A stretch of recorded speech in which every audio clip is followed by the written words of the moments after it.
Welcome to another audiobook. This story was written by my friend who also made The Curse is Cute, so I thought that I'd read this as well. This story is called Feature Presentation. This is a warning. It contains transformation, female to male TG, and mind change. I would also not recommend listening to this story if you are not a fan of the game Dandy's World. This story was written by Narwhal and it has 8,821 words. With that, let's get into the story. Gabby is a lonely and sad woman. She had reached the point where days no longer feel separate from another. Morning came, then afternoon, then night, and somehow none of it seemed to matter. She didn't have a job anymore. She had been laid off months ago, and every attempt to find something new had ended in the same tired, humiliating ways. An automated rejection email, total silence, or an interview that seemed promising right up until the company vanished and never contacted her again. At first, she tried to stay disciplined about it. She updated her resume, wrote careful cover letters, checked job boards every morning, and forced herself to believe that if she just kept trying, something would eventually give. But nothing did. Her savings were shrinking, her apartment seemed to be falling apart around her, and the long blank hours of each day had begun to smear together into one exhausting, colorless stretch of time. The apartment only made everything worse. It was small in a way that made it feel less cozy than claustrophobic, with thin walls, bad lighting, and a smell that never entirely went away no matter how often she cracked the window. The carpet was worn flat in some places and rough in others. The colors creaked whenever she shifted on it. The television was an old boxy thing with muddy colors and a tendency to lose sound whenever it pleased, but still but she kept it because it still worked with her VCR, and lately that mattered more than anything else in the room. Gabby didn't have anything left that made her feel comforted, but she did have her old VHS tapes. Those that survived every move, every bad year, every moment where she thought about throwing everything out and starting over. Whenever the emptiness in her chest got too sharp, she would pull one from the stack beside the TV and slip it into the VCR like she was performing some tiny ritual she'd known all her life. Disney movies, Don Bluth films, old Warner Bros. Tapes, DreamWorks favorites, and VHS tapes of the shows she loved as a kid. Pokemon, SpongeBob, Tom and Jerry, Arthur, Rugrats, Scooby-Doo, Powerpuff Girls, Thomas, Wallace and Gromit. They were warm and fuzzy sometimes, and the tracking was sometimes bad, but none of that bothered her. The tape hiss, the faded previews, the warbling sound, the soft blur of old animation. Those things suited her in a way no one else could. A little while, one of those tapes was playing, and she could pretend she wasn't 20 something and broke and drifted. She could pretend she was still a kid and the world was still full of possibility. That was why evenings had become the easiest part of the day. She would sit there with a blanket wrapped around herself, the room lit only by the television, and lose herself in something familiar. It wasn't exactly happiness, but it was close enough that she clung to it. Once the tape ended and the screen went dark, though, everything rushed back in. The unpaid bills on the counter, the silence in her phone, the stale air, the awareness that nobody was expecting anything from her because nobody was thinking about her at all. Gabby hated how dramatic that thought sounded, but lately it felt true. The friends she used to have had faded out of her life so completely she hadn't even sure what happened. Some had moved on, some had stopped replying, some had simply become strangers over time. There were days where she could go from waking up to going to sleep without hearing her own voice once. On the worst night, she caught herself thinking that if she disappeared, it might take an embarrassingly long time for anyone to realize. She tried not to dwell on thoughts like that. They scared her, not because they were loud, but because they were becoming so quiet and ordinary. So when she heard a knock on the door that evening, It startled her badly for a moment that she nearly dropped the VHS case in her hand. She sat frozen on the couch for a moment, staring toward the entryway while the old TV muttered softly to itself. Nobody came knocked on her door. The landlord usually shoves notice under it. Maintenance only came if she called 3 times first. She certainly wasn't expecting company. Hello? She called, hesitant, like even speaking too loudly might scare whoever it was away. No response. The knock came again, quick and distinct. Okay, okay, I hear you, she said under her breath, already getting up. Jeez. Gabby found herself getting to her feet before she had fully decided what she was doing. She crossed the apartment carefully, half expecting that when she looked through the peephole there would be nobody there at all. When she opened the door, however, the hallway really was empty. No footsteps echoed down the corridor, no elevator dinged, no one was waiting around by the stairwell. For one confused second she thought someone had knocked just to mess with her.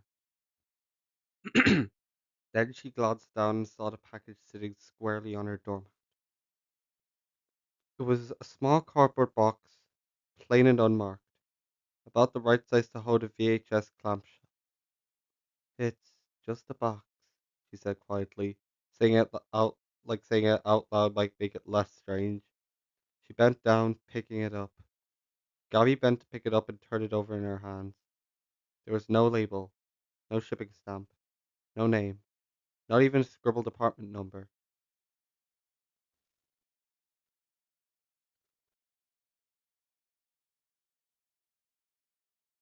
It looked less like a package that had been delivered and more like something that had simply been placed there.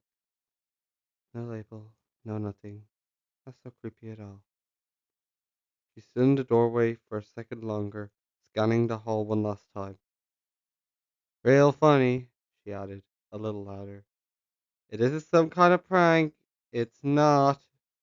Her voice trailed off. Nobody was there. Okay, not funny. She then stepped back inside and locked the door.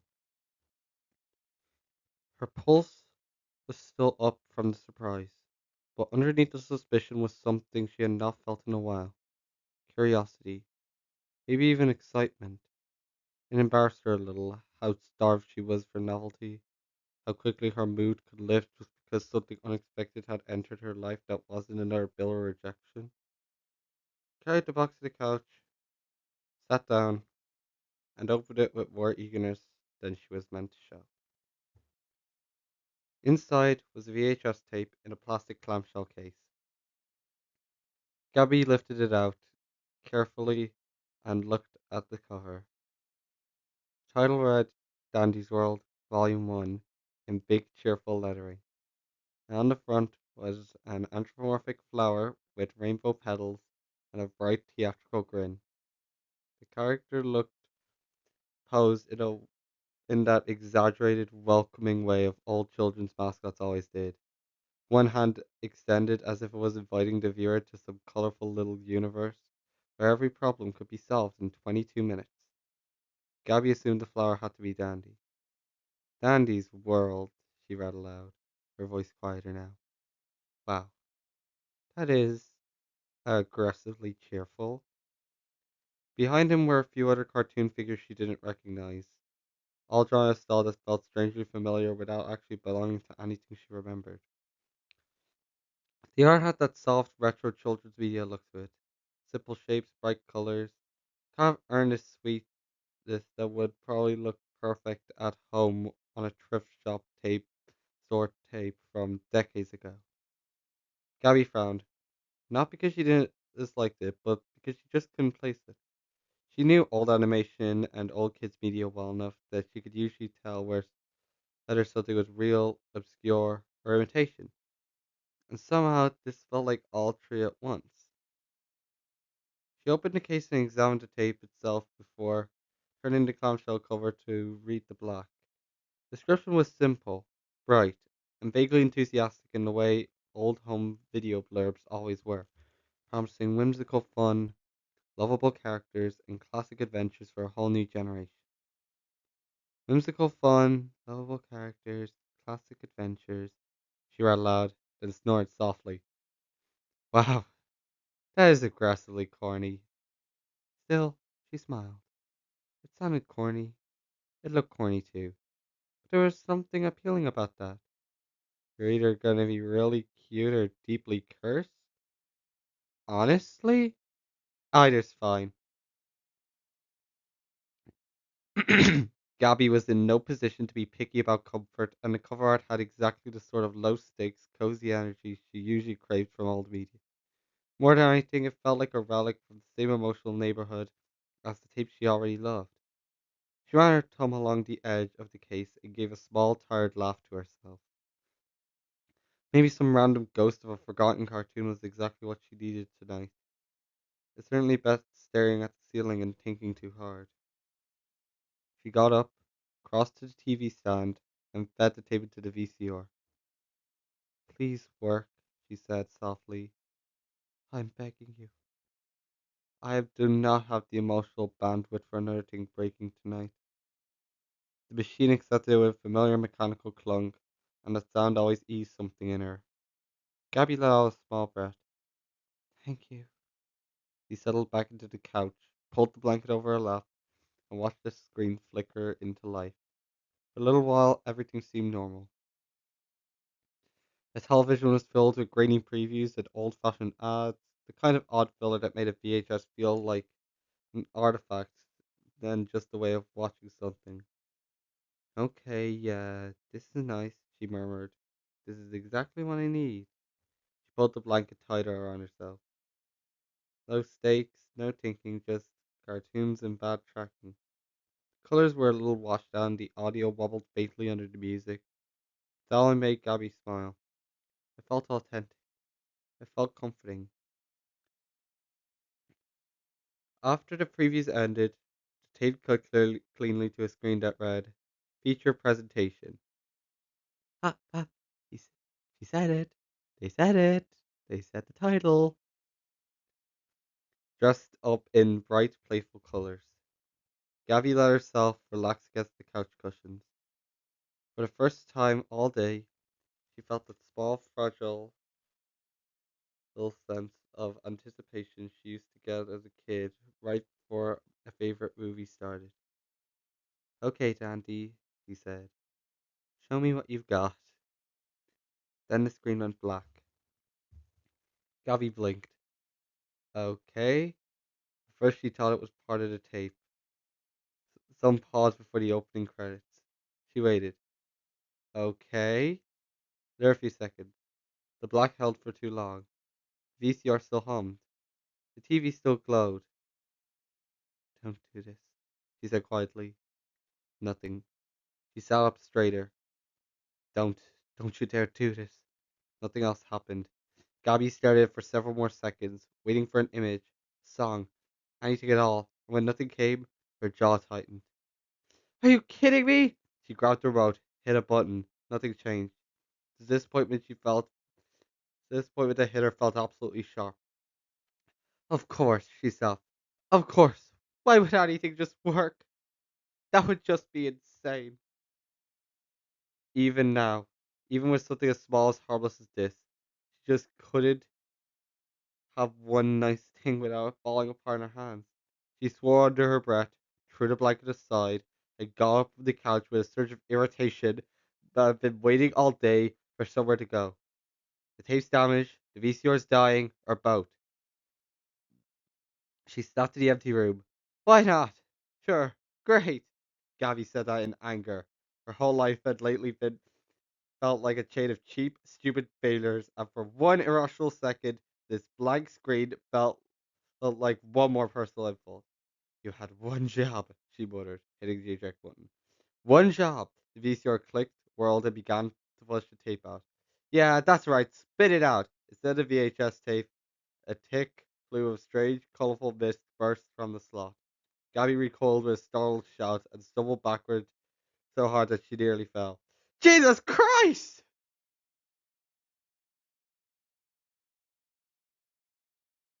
Missed poured out in twisting ribbons, not one solid color, but several shifting through each other in soft, unnatural swirls. Pink blend to gold, blue into red, pale violet, something almost pearly white. It did not look like smoke exactly. It was too luminous, too saturated, too alive in the way it curled and drifted to the air. That smelled sweet, shockingly sweet, like cotton candy and warm sugar. With something else underneath that she couldn't place. Something soft and almost nostalgic, like the scent of an old toy chest left in the sun. No, no, stay back, stay back! Her voice broke, panic rising fast. Panic overtook her before she could even make any sense of it. She threw an arm over her mouth and nose, but she had already inhaled some of it, and the sweetness clung to the back of her throat in a way that made her stomach twist. Oh God! She choked, throwing her arm over her mouth. What is that? What is that? She coughed, scrambling backward as the mist spread. This isn't real. She gasped. This isn't real. This isn't real. But it was. Her heart began hammering so fast it hurt. She staggered away from the stand, hit the side of the couch, and half bent to the floor, staring at the mist as it spread across the apartment in slow, curling waves. Why is this happening? She cried, her words tumbling over each other. What did I do? What is this? Every rational explanation her brain tried to offer collapsed immediately. Electrical fire didn't smell like this. Broken VCRs didn't spit out glowing clouds. Hallucinations didn't have texture. Didn't move with this kind of horrible grace. Gabby could hear herself breathing too fast. Could feel the beginnings of a tremor moving through her hands, and all at once her thoughts dissolved into one frantic, useless tangle. What was this? Why did she put it into a machine? Why did it come to her? Why was this happening? Why her? The questions slammed into each other faster than she could separate them. As the colorful mist spread around the room around her, Gabby could only sit there frozen in fear, feeling the sweetness in the air settle over her skin like the first touch of something impossible. The panic only got worse when Gabby felt a strange pressure building on her hands. Not pain exactly, but a deep, wrong sensation. Like something under its skin had decided to no longer wanted to stay where it was. Okay, everyone, it's time for the TF now! This is to everyone, by the way! I really have to say this, don't I? At first, she thought it was just her nerves, the small body response to fear, whatever she had inhaled. But then her fingers twitched in a way that wasn't voluntary, and that illusion fell apart instantly. She pulled one hand away from her face and stared at it. And for a moment, all she could do was look. No, no, no! What is that? The shape of it was changing, the whole hand becoming bigger and stranger by degrees that weren't subtle enough to watch happen, and horrifying enough that her mind refused to keep up. Hands don't, hands don't do that. Color shifted next. The familiar tone of her skin faded. A vivid, unnatural blue fuzz started spreading across. No, no, no! She choked, rubbing it all frantically. Get it off! Get it off! But it only thickened beneath her fingers. It got thicker and thicker until it was so fluffy. When she touched it again, her breath hitched. That's fur? It felt like fur, but it didn't feel like fur on animals. It felt like arts and crafts fur. Her stomach twisted. What's wrong? She whispered. It's not. Why does it feel like that? Fingernails were popping off, ricocheting everywhere. Gabby screamed. Stop! The tiny clicks of them hitting the floor sounded impossibly loud. Her fingers were wincing at the ends, the joints smoothing out, losing the fine detail of her knuckles and tendons, then pushed outward, lightening into rounded calls of color, red, like crafted pieces rather than something grown. They didn't feel sharp. They didn't feel natural at all. What is happening to me? She whimpered. Gabby made a broken noise in the back of her throat and grabbed at the wrist with her other hand, only to realize the same thing is right there, only mirrored red along one side. blue claws emerging against her. Her breath hitched so hard that it hurt. No, no, no, you don't get to do both. She wanted to scream, wanted to demand an explanation from the empty room, but the terror had broken into fragments. She could starve as her hands grew larger and rounder, losing their human lines and becoming cartoonish. This is impossible. Gabby shook her head wildly. Is it real? She insisted, her voice rising. This is not real. I'm hallucinating. I have to be. Her arms changed next. They were something even worse. The sensation started in her forearms as tightening, and then a long pulling stretch. The stretching sensation hit, and she gasped shortly. Ah! No! No! Stop pulling! Stop! This hurts! She nearly pitched forward onto the carpet. She watched in disbelief as both arms lengthened well beyond anything natural, darkening as they did until they looked like less like limbs and more like thin black cords wrapped in smooth outer surface. They bent too easily when she moved them, curling and uncurling with an unnatural fluidity that made her stomach flip. They were not thin, not wiry, but heavy and flexible at once, like cables brought to life. Oh my god, my arms! Gabby jerked back, and the other one lashed loosely around the floor with a soft thump. Motion so foreign and yet so responsive that it made a fresh wave of panic break over her. She scrambled backwards on her heels, trying to put the distance between herself and the VCR, the mist, her own body, anything but her new transformed arms, only tangled around her in their new length, as if she had suddenly been saddled with parts that belonged to someone else. The colorful fog still swirled through the room in slow, lazy currents, and a sweet scent kept hanging in the air, thick and warm, almost soothing in a way that made her angrier the more frightened she became. It was like the whole apartment had decided this was normal, while she was the only one left to understand how completely insane it was. Then the changes spread inward. Her shoulders shifted first, her shirt loosening awkwardly as her frame began to lose the proportions she once knew by heart. It was that sort of transformation she could even compare to weight gain or muscle or anything human. It felt like more her body was being simplified. Her breasts deflated or reduced until they completely slipped back into her chest, making it look like she never really had breasts to begin with. No, my breasts. How am I going to feed my hypothetical children if I am flat chested now? Her torso drew in and rounded out at the same time, slipping in some places, puffing slightly in some others, smoothing into a softer, more stylized shape. The planes and angles of a real human body seemed to blur away under her clothes. She clutched at the fabric in alarm as a pale yellow orange fur began spreading across her torso. She then felt something, some soft neck fluff grow around her neck, seeming like a beige. Gary gasped out a cry. Please stop! Please! She tried to scream, but her throat hurt too much.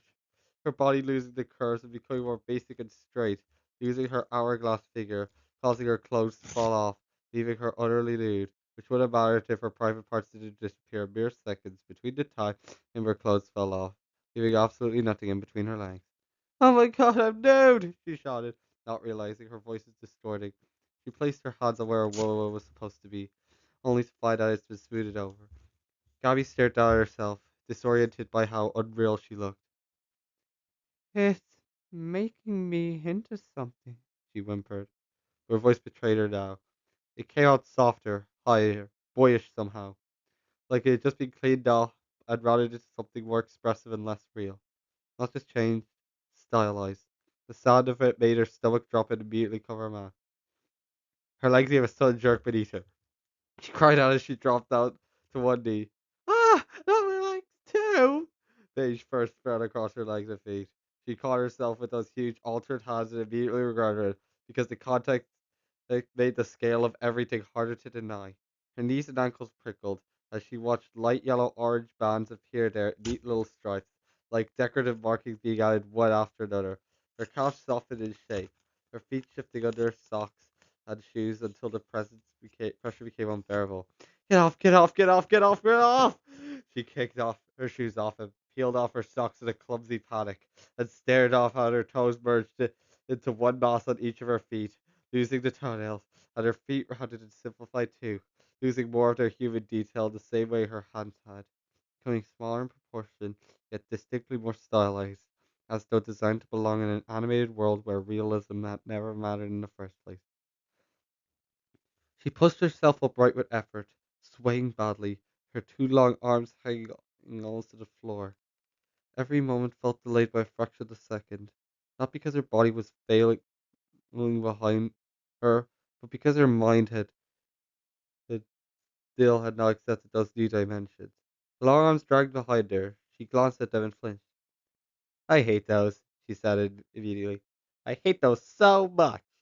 She bumped into the side of the couch, caught herself again, absurdly offended by how naturally those strange limbs responded when she stopped fighting them.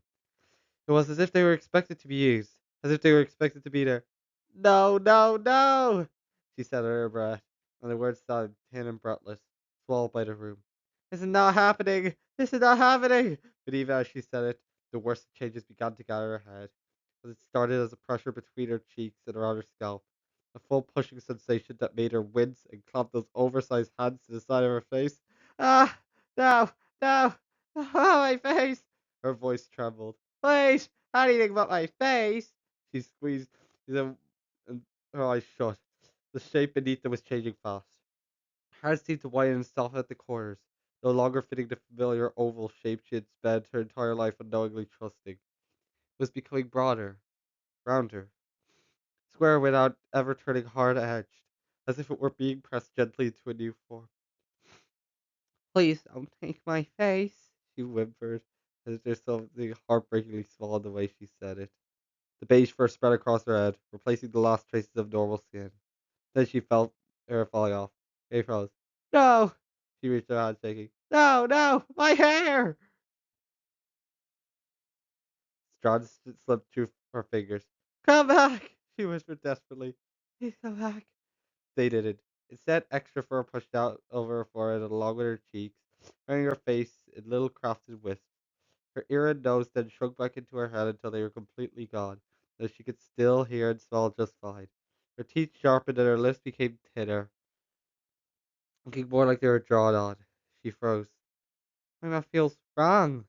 A warm blush bloomed under both eyes, light orange yellow and soft as a brush pigment.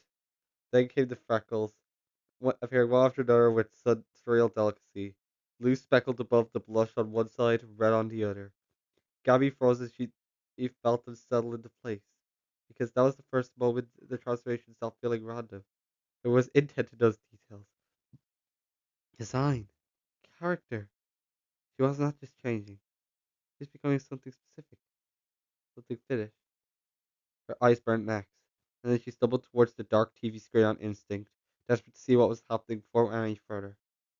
A look back at her was enough to knock the breath from her lungs. Her eyes were enormous now, far larger than any real person's. Her thick, bright sclera framing black pupils so dark and clean, they looked like inked in, and aren't even eyelashes now. Worse, they did not sit quite straight. There was a slight, unmistakable misalignment to them, enough to make her reflection look innocently dazed in a way that would have been cute on a cartoon and deeply unsettling to her. Gabby flinched back from the screen as if the image might reach out and touch her. Her face no longer belonged to any category she understood. It was not monstrous, not ugly, not even grotesque. It almost made it worse. It was soft, bright, friendly looking. The kind of face meant to make children smile. Her mouth still worked, but it simplified too, losing some subtle human shape in favor of a cleaner, more expressive little curve.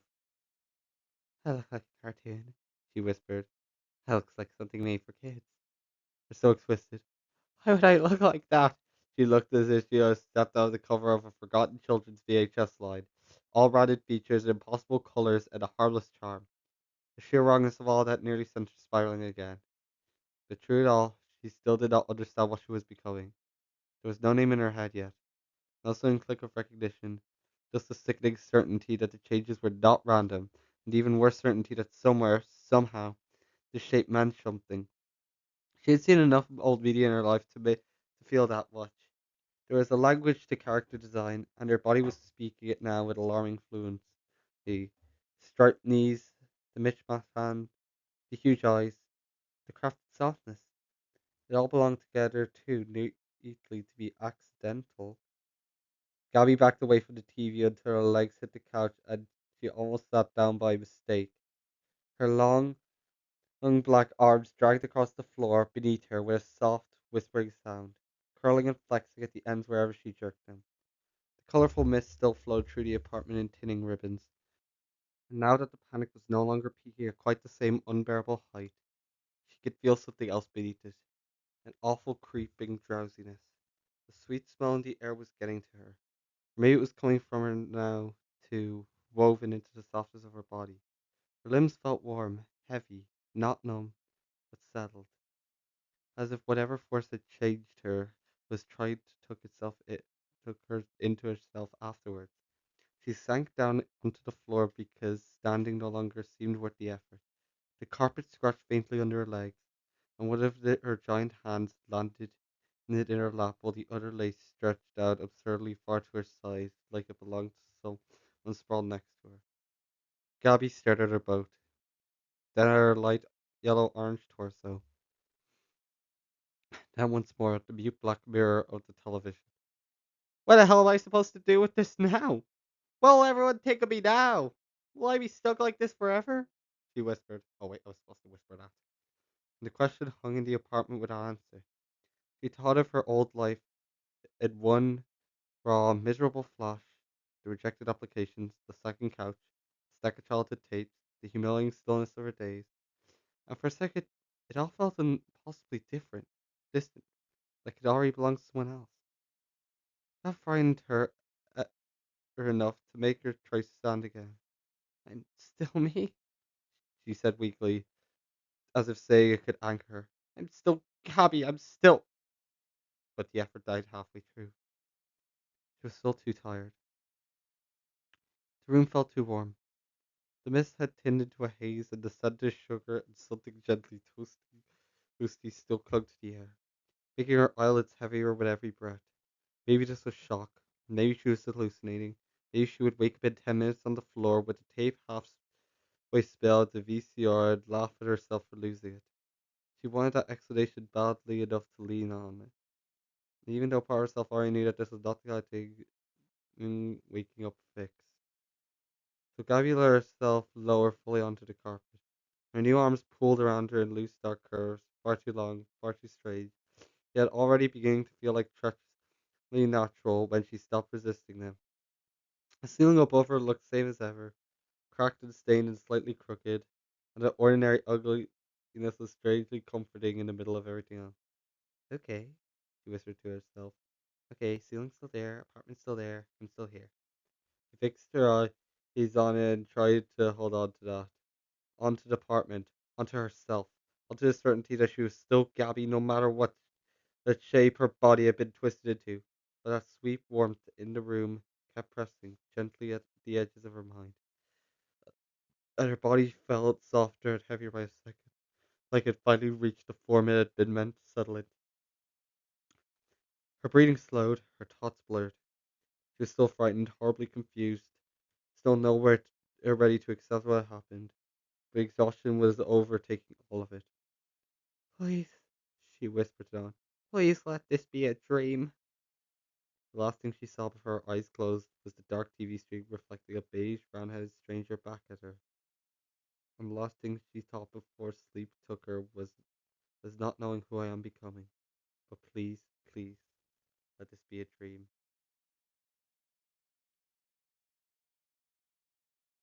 Gabby expected to wake up on the floor of her apartment with a crick in her neck and carpet mint marks on her cheek. She expected the same miserable little details she had fallen asleep with. The heater making that dry, uneven rattle from across the room, the sink in the kitchen dripping at its own stubborn pace, the air carrying that familiar mix of dust, old electronics, and the faint plasticky smell of VHS cases stacked too long in one place. I sighed. What mattered was softness, real softness, the kind that gave under her weight without sagging, warm without being too stuffy, clean in a way that almost felt suspicious. For several seconds she kept her eyes closed, too disoriented to trust the anything she was feeling. surface beneath her was padded and quilted, not too rough carpet. Her body didn't ache the way it should have after passing on the floor. There was no cold creeping up from below. Even the air smelled wrong. Not bad, not threatening, but wrong all the same. Paper, fresh paint, fabric, and something sweet and dry. Like the inside of a craft store that had somehow never been touched by dust or clutter. That smell alone was enough to make fear come back in a thin, sharp line. When Gabby finally opened her eyes, the first thing she understood that this was not her apartment. The second she understood was that whoever had designed this room had done it with the use of sort of deliberate cheeriness that made her skin crawl. The walls were made of pastel panels arranged so neatly they looked almost hand cut, decorated with painted swirls, cut stars, and soft little clouds that should have felt theatrical or fake, but somehow didn't. A shelf along with one wall held handmade toys and little crafted decorations, paper flowers, butt night dolls, wooden animals painted in bright colors, yam stars with stitched on smiles. Framed doodles were pinned up in crooked rows as if something had made them lovingly and refused to replace them with anything tidier. The bed beneath her was rounded over stuffed, stitched from different fabrics like a giant patchwork nest. The whole room looked like it belonged on the seven old children's show, except it didn't feel like a set. It felt used, lived in, loved. That made it worse. Gabby sat up too quickly, as the moment sent a wave of dread before she had even fully registered why. Something unheavy, inflexible dragged across the quilt with a soft scraping sound. She looked down, and there they were again, those huge mismatched hands, one bright blue and along one side with red claws, the other red with blue claws, both far too large and rounded to belong to any human being. Her chest tightened as she took in the rest of herself in quick, panicked pieces. Beige body, light yellow orange torso, stripes around the knees and ankles, little tufts of fluff around her neck, the same impossible form she had collapsed on the floor of her apartment and followed there, in her hair intact. "No," she whispered, her eyes flicked around the room, as if some hidden corner might suddenly reveal the stained corner of her kitchen, the stack of tapes by the TV, the VCR with that cursed cassette still sticking out of it. There was nothing. No couch, no CRT television, no old apartment smell, no evidence that her old life had existed anywhere outside her own head. She got off the bed in a clumsy rush and almost regretted it instantly. Her legs still felt wrong and under her too springy, too simplified, and her balance was thrown off by the unfamiliar size and weight of her hands and the strange loose length of her arms. She stumbled, caught herself awkwardly, and froze at how naturally those new limbs adjusted to save her from falling. The floor under her feet was smooth and slightly springy, like painted wood made to look comforting instead of polished. Even that felt too intentional. Everything in this room seemed he'd built to be gentle, built to reassure, built somehow for her, or for where it was supposed to be right now. No, no, no, she muttered, turning in place, as if movement alone might snap something back into alignment.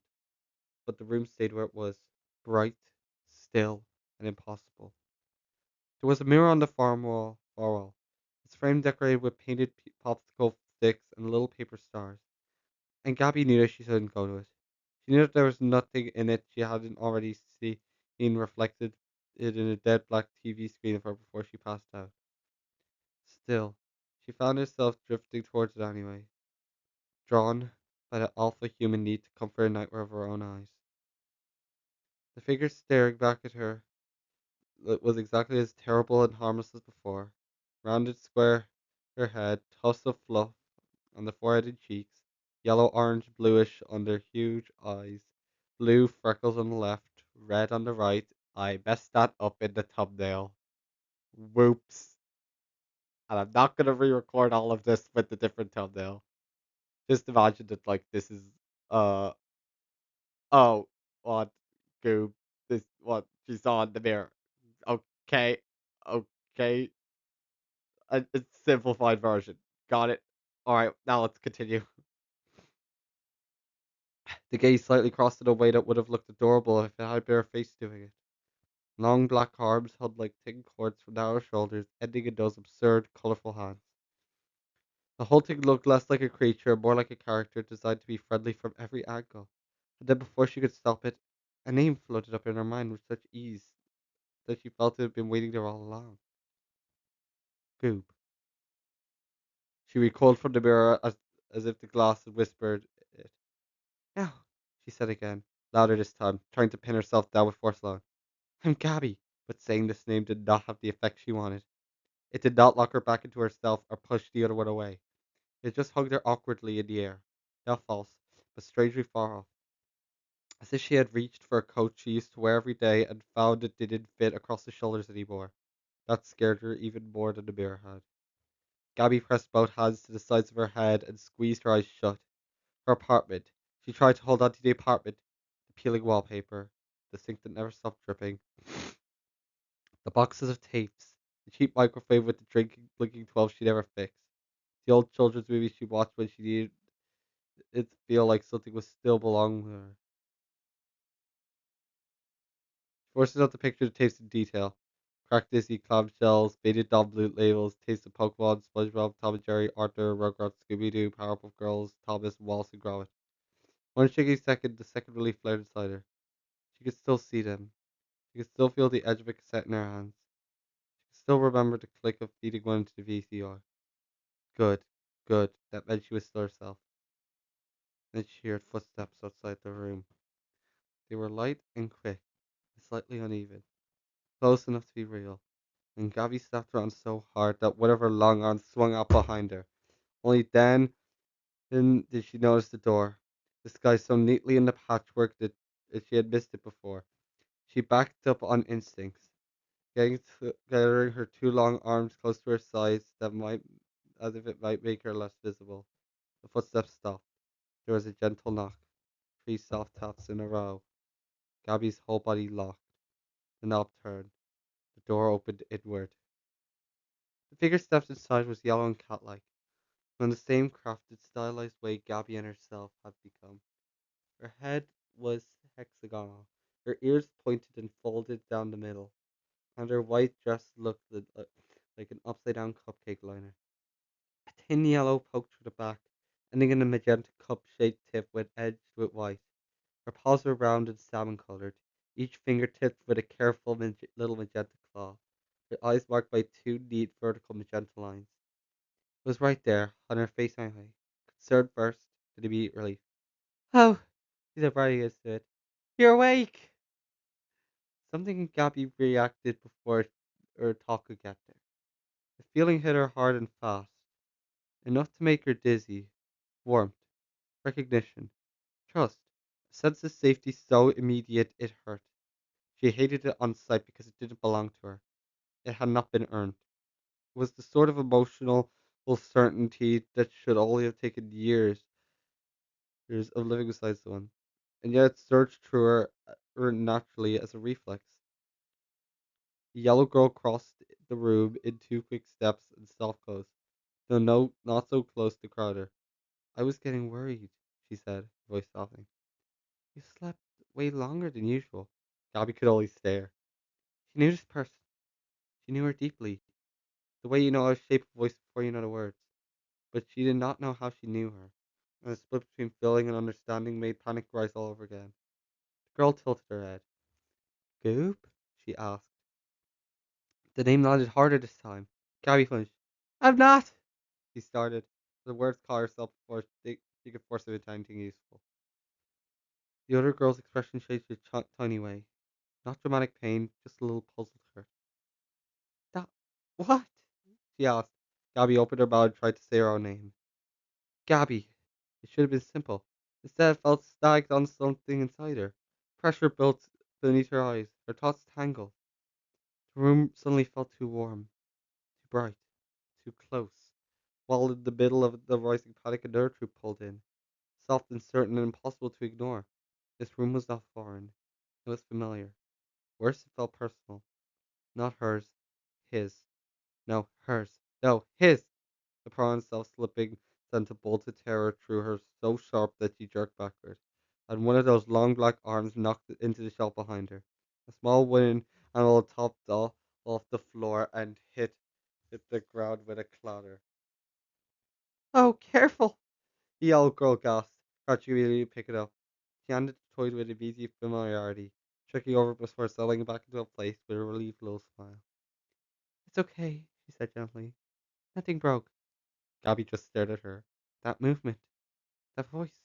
The name surfaced in her mind so cleanly it made her feel sick. Scraps. And the moment the name appeared, it brought a flood with it. Glue on fingertips, shared tables cluttered with scraps of paper and ribbon. The feeling of trailing after someone older and cooler and brighter than you, desperate to be included, holding up some messy handmade project waiting for praise, getting squeezed in a quick, proud hug, hearing affectionate scolding after knocking something over it. The excitement, the simple, bone deep comfort of being near her. Gabby took another shaky step back, horror spreading through her chest like cold water. No, she whispered. There's no force in it anymore. Scraps explained slowly, her eyes dripping. Goop, she said again, quieter this time. He hated he hated when she sounded worried. The thought slid into place without resistance, complete and natural. Gabby's heart lurched so violently almost hurt. No, not he. She. She hated, except even correcting it took effort now, like trying to push a heavy door close against something leaning from the other side. Scraps took one careful step closer. "Did you have a bad dream?" she asked. Gabby wanted to say yes. She wanted to explain everything. Wanted to blurt out that she didn't belong here, that she had an apartment and a VCR and a small and happy life somewhere else, and all of this had been forced into her. But the words refused to line up properly. Even in her own head, the old life had started to flatten out, becoming a list of facts without the weight that should have stayed attached to them. Unemployed, alone, sad. Watched old tapes to feel better. Those things were still there, but they sounded less like memory and more of a summary of someone she had once read about. Hey, Joss murmured, close enough now that Gabby he could feel the warmth coming off her. You're shaking. He looked down and saw that she was right. Both of his big mismatched hands were trembling. Before he could pull away, Scraps placed one soft paw lightly over the blue one. The contact was immediate and devastating. It grounded him in a way that no part of his old life had managed to in months. Not because of magic, or not only because of magic, but because the feeling was familiar in a painful, ancient way that tells you a part of yourself has been waiting to return to this exact place. It didn't feel new. It felt restored. He hated that. He hated how much it cut through the panic.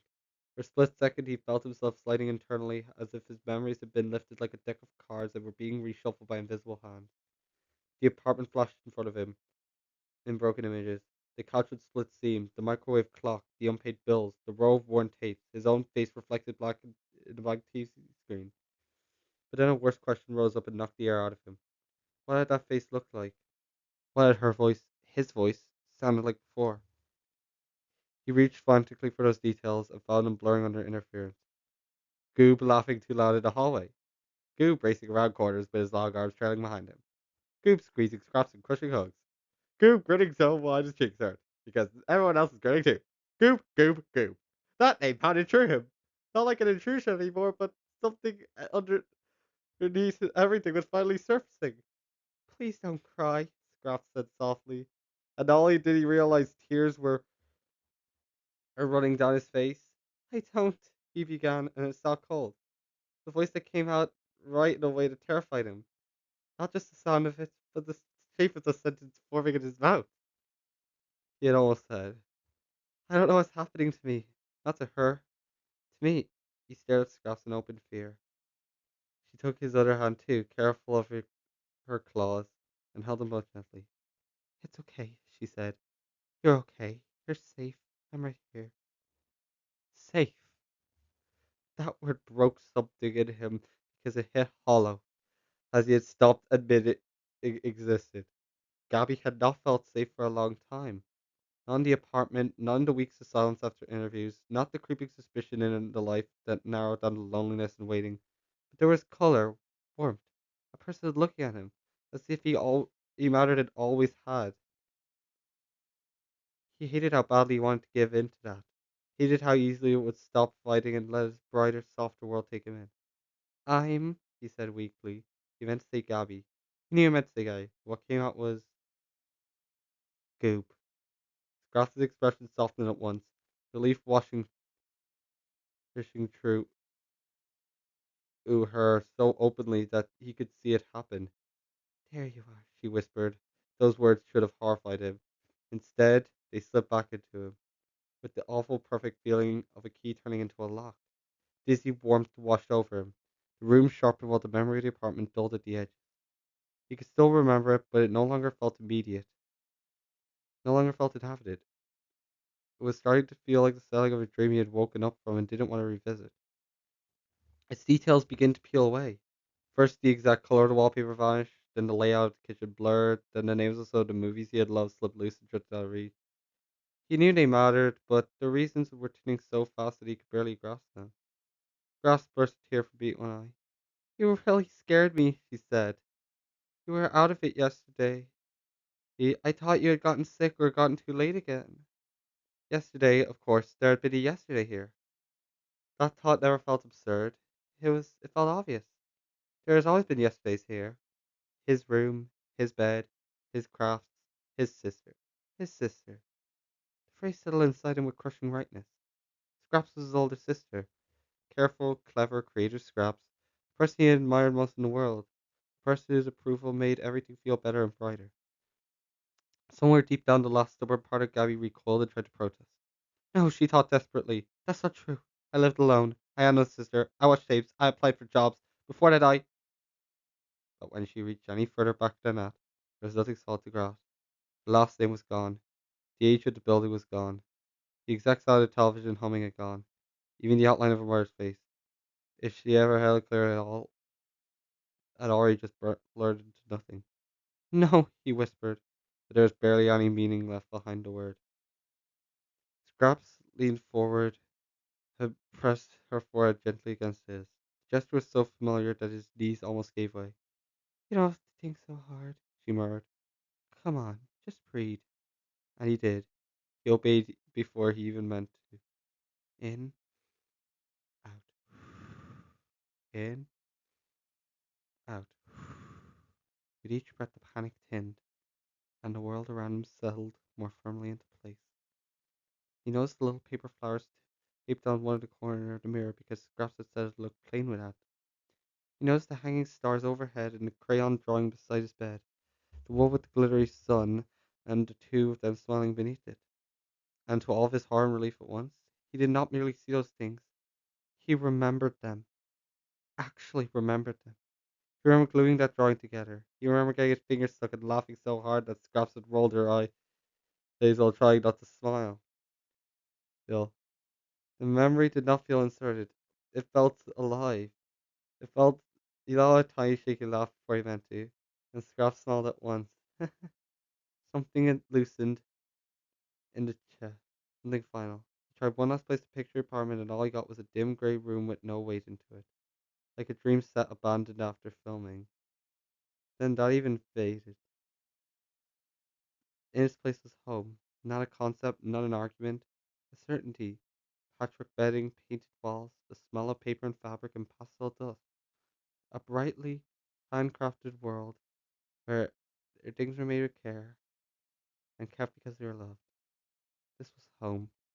It had always been home. The thought no longer frightened him. It fit too well. Why had he been so upset? A bad dream, he thought vaguely. That was all. A strange, grey, lonely dream that was already falling apart every time he tried to think about it. He reached out to a name that's important. Gah, gah, but it dissolved before he could even finish. Scraps squeezed her hands. Feeling better? She asked. He looked at her properly then.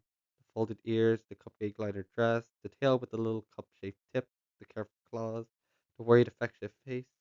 His sister. His big sister. Yeah, he said. His voice came out quietly but steady. I think so. Her face brightened immediately. Oh, good. Without thinking, he lunged forward and wrapped both of his long arms around her in a huge instinctive hug. It felt so immediate and wholehearted that it made her squeak. There he is, Scraps laughed, hugging him back as best he could. That's my little brother. Little brother. Words settled over him, no friction at all. Not like a costume, not like a role being assigned, like the truth. He was Goop. He had always been Goop. He liked hugs. He liked making things. He liked being around people, joining in, getting excited, helping even when he got distracted. He liked bright colors and silly fun and the world rush of being included. He was kind. He was cheerful. He was loved. For one final instant, something faint stirred at the bottom of him. A girl on a couch, a stack of tapes, the life mostly made of sounds. He paused. The image was thin now, almost transparent. Scraps noticed it at once. What is it? She asked. Goop blinked, then smiled, shook his head. Nothing, he said. And this time it was true. Whatever that dim grey dream had been, it no longer hurt. It no longer even felt attached to a person. Scraps pulled back enough to tap him on the forehead, fluff one clawed finger. Good, she said. Now come on, I made you something in the kitchen. Goop smiled. Sweet, I love you, sis, Scraps replied. I love you too, little brother. He laughed then, bright and easy and completely real, and followed her towards the door with his long black arms swinging behind him. He paused only once to glance back into his room. His room. No dread stirred, no second life lurked in the corners. There was only this place, this home, this soft bright world that always had a space shaped exactly for him. As he hurried after Scraps, already talking over her about breakfast and what they should do later, the last trace of Gabby disappeared so completely that no one, not even Goob himself, would ever have guessed that she once existed at all. He bounded out into the hall with warmth in his chest, laughter already bubbling up again, and, for the first time what felt like forever, there was nothing missing, and Goob was a happy little tune. The end. And I just realized that that last sentence actually connects with the first one. Okay, I'm going to say that I hope you stick around until the end. A song should be playing about now, but if you enjoyed this, feel free to like and subscribe, and I'll see you in the next You're audiobook. either with me or don't.